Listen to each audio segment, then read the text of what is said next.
tributária e equidade tributária. Então veja, a incidência tributária, o estudo de quem arca com o ônus, então veja, o estudo de quem arca com o ônus dos impostos é fundamental para entender a equidade tributária. Então, como vimos no capítulo 6, a pessoa que arca com o ônus do imposto, nem sempre é a mesma que efetua o pagamento do governo, ao governo. Como os impostos alteram a oferta e a demanda, elas alteram os preços de equilíbrio. Com isso, afetam pessoas além daquelas que, segundo a lei, pagam os impostos. Ao se avaliar a equidade vertical e horizontal de um imposto, é importante considerar esses efeitos indiretos. Muitas discussões sobre a equidade tributária ignoram os efeitos indiretos dos impostos e se baseiam naquilo que os economistas chamam, em tom de brincadeira, teoria do papel mata-moscas da incidência tributária. Segundo essa teoria, o ônus de um imposto, o custo de um imposto, tal como uma mosca num papel mata-moscas, gruda no primeiro ponto em que pousa. Entretanto, essa premissa raramente é verdadeira. Vamos a um exemplo. Por exemplo, alguém que não tenha estudado economia poderia argumentar que um imposto sobre casacos de pele é verticalmente equitativo porque a maioria dos compradores desse bem é rica. No entanto, se esses compradores puderem substituir facilmente os casacos de pele por outros bens de luxo, então o imposto sobre eles poderá simplesmente reduzir sua venda. No fim das contas, o ônus do imposto recairá mais sobre os fabricantes e vendedores de casacos de pele do que sobre aqueles que os compram. Como a maioria dos trabalhadores de confecção de casacos de pele não é rica, a equidade de um imposto sobre este bem poderia ser bem diferente do que indica a teoria do papel mata-moscas. Então veja, quando um sistema tributário é concebido para, digamos, cobrar mais de um determinado bem, estamos falando que isso pode gerar um efeito em cascata do lado da produção que pode ser prejudicial. Então você busca cobrar imposto de uma determinada parcela da sociedade porque, digamos, ela é mais rica, mas ao cobrar dos bens que ela consome, ela deixa de consumir e, consequentemente, isso tem uma cadeia produtiva ao longo dessa compra para chegar ao produto final, que, consequentemente, pode gerar em desemprego, considerando que nem os fabricantes, nem os vendedores, nem as pessoas que trabalham, os trabalhadores, eles são ricos. Então, você pensa... Então, veja, o sistema tributário é pensado para cobrar de alguns, mas o ônus deste imposto vai recair sobre uma outra parcela da sociedade que você não tinha interesse que recaísse sobre ele. Okay? Agora, outro estudo de caso. Quem paga o imposto de renda das pessoas jurídicas? Essa é uma outra boa pergunta. Até porque boa parte das empresas repassam seus impostos para o seu consumidor. Então, quem paga... Nenhuma empresa paga imposto. Quem paga imposto somos nós que consumimos. Então, eu comprei essa blusa, digamos, tem 5 de imposto. Quem vai pagar sou eu que comprei. Dificilmente as empresas vão arcar. Vamos ver aqui o que o Menkil deixa claro. Então, veja, o imposto de renda das pessoas físicas, jurídicas, é um bom exemplo da importância da incidência tributária para a política tributária. Tributar as empresas é popular entre os eleitores. Afinal de contas, as empresas não são pessoas. Os eleitores estão sempre ávidos por ter seus impostos reduzidos com alguma empresa impessoal que pague a conta. Entretanto, antes de decidirmos se o imposto de renda das pessoas jurídicas é uma boa maneira de arrecadar receita para o governo, devemos pensar em quem arca com o ônus desse imposto. Essa é uma questão difícil, sobre a qual os economistas discordam, mas uma coisa é certa: as pessoas pagam todos os impostos. Quando o governo cobra um imposto de uma empresa, ela age mais como coletora de impostos do que como contribuinte. Então, veja, a empresa, ela coleta impostos do que como contribuinte. O ônus recai, em última instância, sobre as pessoas físicas, os proprietários, os clientes e os trabalhadores da empresa. Muitos economistas acreditam que trabalhadores e clientes arcam com grande parte do ônus do imposto de renda das pessoas jurídicas. Para ver o porquê, considere um exemplo. Suponhamos que o governo norte-americano decida aumentar o imposto sobre a renda ganha pelas empresas fabricantes de automóveis. De início, esse imposto afeta os proprietários das empresas que recebem um lucro menor. Mas com o passar do tempo, eles reagirão ao imposto. Como a fabricação de carros se tornou menos lucrativa, eles investirão menos na construção de novas fábricas, passando a investir sua riqueza de outras maneiras, por exemplo, comprando casas maiores ou construindo fábricas de outros ramos ou em outros países. Com menos fábricas de carro, a oferta do bem diminuirá e com ela a demanda por trabalhadores. Assim, o imposto sobre as empresas que fabricam carro faz com que o preço dos carros aumente e o salário dos trabalhadores na indústria automobilística caia.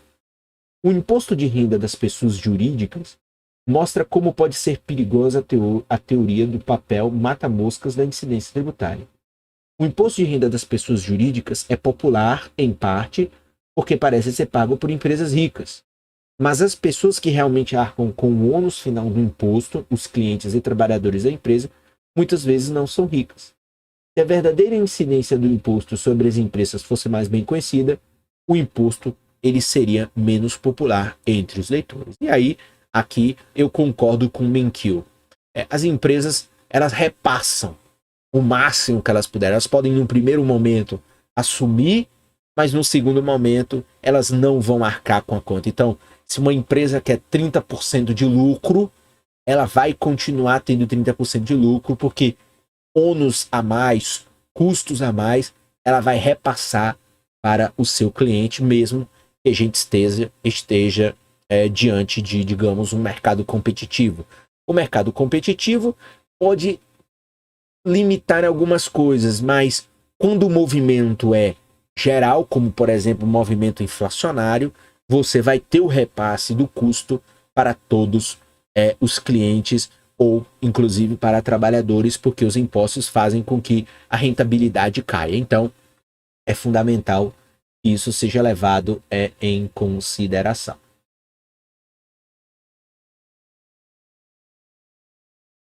Bem, notícias agora aqui, o Menkil coloca uma notícia escrita por ele mesmo. O imposto sobre o valor agregado. Em 2010, a média que o governo dos Estados Unidos encarou déficits orçamentários maiores no longo prazo, alguns formuladores de políticas começaram a pensar que uma nova fase do imposto de renda seria necessária. Uma opção muito discutida foi um imposto sobre o valor agregado. Há muito para amar e odiar em um IVA. O N. Gregory Menkil, o autor do livro, ele também escreve essa notícia. Então veja, o mundo da política está agitado com o falatório a respeito de se os impostos sobre o valor agregado, o chamado IVA, deveriam ser parte da solução de nossos problemas fiscais no longo prazo. Mais recentemente, Paul A. Volcker, chefe do Conselho Consultivo Econômico do presidente Obama, disse que um IVA não era uma ideia tão tóxica quanto parecia ser. Mas é realmente uma boa ideia? Independentemente de sua visão política, independentemente de se sua visão política é de esquerda ou de direita, o IVA lhe dá algumas coisas para amar e outras para odiar. Vamos começar com o básico. Os economistas definem o valor agregado de uma empresa como a receita que ela obtém pela venda de bens e serviços, menos a quantia que paga por eles. Por exemplo, supondo que um fazendeiro venda trigo a um moleiro por $1, esta venda, venda farinha para um padeiro por $2 e venda pão para um cliente por $3. Cada um dos 3 produtores dessa cadeia, né? Digamos, um agricultor, um industrial e um prestador de serviços, proporcionou um valor agregado de $1. Então, cada um foi adicionando $1 a essa produção. Para simplificar, estou presumindo que o fazendeiro não compre nada para cultivar o trigo. Agora, vamos usar um pouco de matemática avançada. 1 mais 1 mais 1 é igual a 3. Isto é, o valor do produto final, 3 pelo pão, é a soma do valor agregado ao longo da cadeia produtiva. Isso leva à primeira e mais importante reflexão acerca do imposto sobre o valor agregado. Ele é essencialmente o mesmo que o imposto sobre as vendas no varejo. O governo pode impor, digamos, o imposto sobre as vendas no varejo de 10%, o que permite ao padeiro acrescentar 30 centavos ao preço do pão, ou impor um imposto de 10% sobre o valor agregado. Nesse caso, o fazendeiro aumenta o preço do trigo para 1,10, o moleiro aumenta o preço da farinha para 2,20, o que reflete tanto no imposto, o que se reflete tanto no imposto quanto no preço mais alto do trigo, e o padeiro aumenta o preço do pão para 3,30. De qualquer forma, o consumidor paga 10% a mais pelo produto final. Então, veja, qualquer imposto sobre esse valor agregado, seja ao longo da cadeia ou no final da cadeia, dará o mesmo resultado. No final das contas, o consumidor final, aquele que fará o uso final do produto, ele vai acabar pagando por esse tributo. Embora o imposto sobre o valor agregado seja apenas outra forma de imposto sobre as vendas de varejo, o IVA tem a vantagem de ser difícil de se evadir. Os especialistas tributários acreditam que os impostos sobre as vendas no varejo geram problemas de cumprimento tributário que podemos evitar ao coletarmos o mesmo imposto ao longo da cadeia da produção. Portanto, sendo isto o que o IVA significa, o que há para amar e odiar sobre ele? Para os liberais, a principal vantagem de um IVA é que ele seria uma fonte de receita para financiar um governo firme e compassivo. Nos Estados Unidos, ao longo do último século, o governo federal expandiu a Seguridade Social líquida, incluindo programas como a Seguridade Social, o Medicare, o Medicaid e, mais recentemente, os subsídios de seguro na reforma do atendimento à saúde do presidente Obama. Ainda assim, o Congresso tem sido mais bem-sucedido nas provas que faz sobre os benefícios que na obtenção da receita. O Congresso tem sido mais bem-sucedido nas promessas que faz sobre os benefícios e na obtenção de receita para pagá-los. O IVA poderia, portanto, resolver esse problema, que seria uma cobrança ao longo da cadeia. Porém, os liberais recusam o impacto distributivo de um IVA. O imposto tem o mesmo efeito sobre os ricos e os pobres quando mensurado como uma proporção de seus gastos.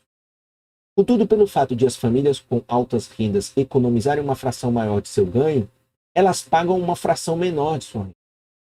O fato de essa distribuição de carga tributária ser justa ou não está aberto para discussão. O que é indiscutível é que acrescentá-lo sem subtrair alguma coisa violaria a promessa de campanha de Obama em não aumentar os impostos para as famílias com renda inferior a $250 mil por ano. Por um lado, os conservadores enfatizam um conjunto diferente de preocupações.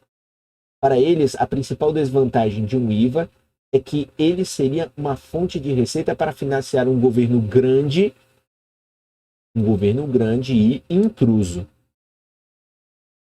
A Europa Ocidental é um exemplo disso.